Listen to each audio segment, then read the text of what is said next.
The following segment is sponsored by Providence Health and Services and Seneca. On this Earth Day, fire officials say now is the time to prepare for wildfires. And as we've learned in recent years, it doesn't matter if you live in a city, near a forest, or somewhere in between. Fire season could mean serious threats to your family's health and safety and to your home.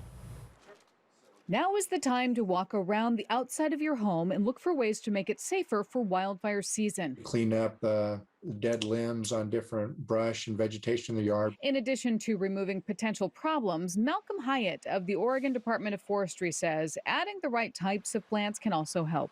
This is a good time to consider fire-resistant plant landscaping. Malcolm says you can ask someone at your local nursery to show you fire-resistant plants.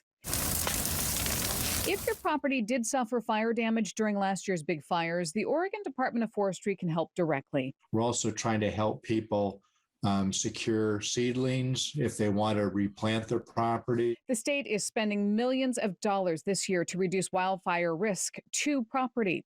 While protecting your home is important, it's not as important as protecting the health and safety of you and your family. Dr. Andrew Singh of the Providence Occupational Medical Department says you need a good mask, and the masks we've worn during the pandemic won't cut it. You know, the best way is, if you're healthy enough to be able to do so, is wearing an actual respirator. So like they call an N95, which has a tight seal around your body, especially around your nose and mouth.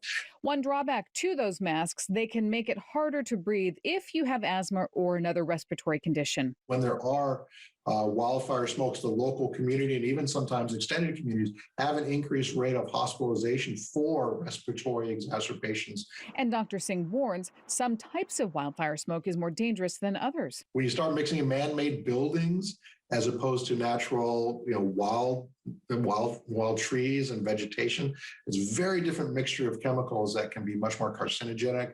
And the fire doesn't have to be in your backyard to impact your health. Even several hundreds of miles, you can still see health effects, not just at the fire site, but where the smoke blows to. And even after the fire has moved on, Singh says protect yourself. Sometimes cleanup can be just as hazardous. We know smoldering fires have different properties than like an intense blaze.